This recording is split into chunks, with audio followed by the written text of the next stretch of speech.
The storm had been following me all day, a relentless drumbeat of rain that seeped into my bones and chilled my skin to the marrow. As I pulled up to Oakwood House, its dark facade seemed to swallow the faint streetlight whole, plunging the drive in an eerie twilight. The trees around it twisted and writhed, their branches grasping like skeletal fingers at the storm-shrouded windows like empty eyes. My heart, already heavy with mixed emotions, felt a cold weight settle into my chest as I stepped out into the deluge. Rain lashed down on me, stinging skin and smarting the back of my neck where it hit. I pulled up the collar of my jacket, feeling a shiver run down my spine that had nothing to do with the cold. I stepped into the foyer, my eyes adjusting to the dim light that seemed to seep from the very walls themselves. The air was heavy with the scent of decay and old books, a smell I'd grown accustomed to over the years. But something about it now felt off, like someone had poured perfume on its familiar essence. I shrugged, trying to shake the sensation, but my gaze wandered to the furniture, which looked newer than the family heirlooms I remembered. The couch was upholstered in a vibrant floral pattern that clashed with the muted tones of the rest of the house. It seemed incongruous, like an attempt to inject life into a space that had been drained of it. I moved closer, my footsteps echoing through the silence, and noticed a faint scratch on the armrest of the sofa. A careless scrawl, or so I thought, until I saw the words etched into its surface, barely legible, "Welcome home." It's been 3 nights now since I moved back in, and each morning has brought its own peculiar sense of unease. But it's not just the feeling that's unsettling, it's the sound.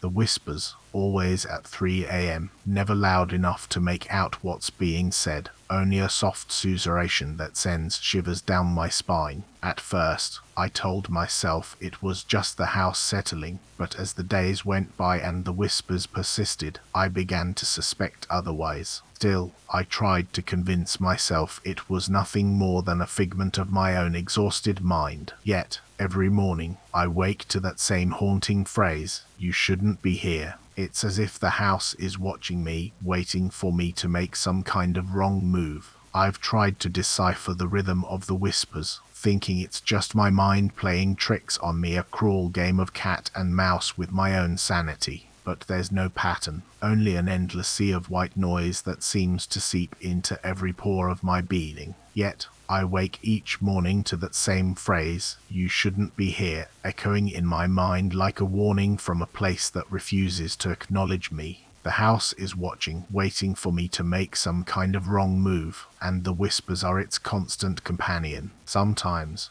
I feel like I'm drowning in it, the words blending together, a maddening hum that threatens to consume me whole. But when the darkness finally recedes, and the first light of dawn creeps over the horizon, I try to shake off the feeling of being trapped. It's a fragile existence, one that depends on my ability to find meaning in the mundane, but what if it's all just an illusion? What if this place has been waiting for me all along? I woke up to an unsettling silence, like a vacuum cleaner had been emptied of its hum. The creaks and groans that usually accompanied night's passage now hung in stillness, making my skin prickle with unease. I'd grown accustomed to the noise, to seal it as just another layer of Oakwood's worn fabric, but tonight it felt like a held breath, a moment suspended before release. I sat in my brother's study, surrounded by dusty tomes and yellowed letters, my fingers tracing the words on the page as if trying to hold onto something tangible. The whispers seemed to seep from the very pores of the paper, growing louder with each passing moment. My heart quickened, but I couldn't tear my gaze away from the sentences that blurred together like wet ink. As I read, the room began to spin around me, the furniture rearranging itself in ways that defied logic. The study door creaked open, inviting a sliver of darkness into the space, and I could have sworn I saw a shadowy figure slipping across the threshold. But when I looked again, It was just a faint outline on the wall, a place where the wood had warped and twisted over time. Still, the words continued to whisper, an unsettling harmony that sent shivers down my spine. The air thickened with an unseen presence, one that watched me from the shadows as I read on, its eyes tracing the lines of my brother's handwriting. The words blurred on the page, lost to an oppressive silence that seeped into my bones like a chill. I felt eyes upon me, their weight pressing against my skin, but whenever I turned to face them, there was nothing. The air vibrated with an unspoken question, one that hung in the space between us. My brother's handwriting seemed to shift and writhe on the page, as if alive. And then it stopped. The room fell silent once more, the only sound the soft creak of the old wooden floor beneath my feet.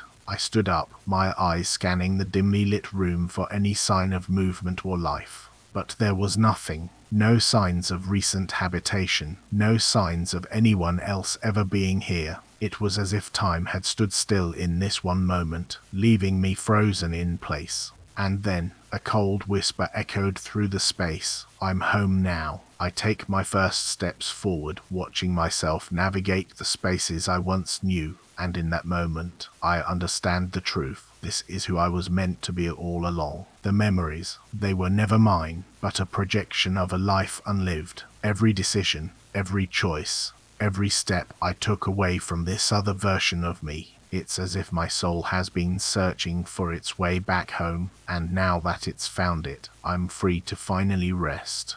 My reflection watches me with an unblinking gaze, a mixture of sadness and acceptance in his eyes. The lines on his face seem to deepen, the weariness more profound, as he nods slowly at me, and then everything fades to black, leaving only silence. But even in death, I'm not alone. My footsteps echo through eternity, forever bound to this place, forever trapped within its shadows.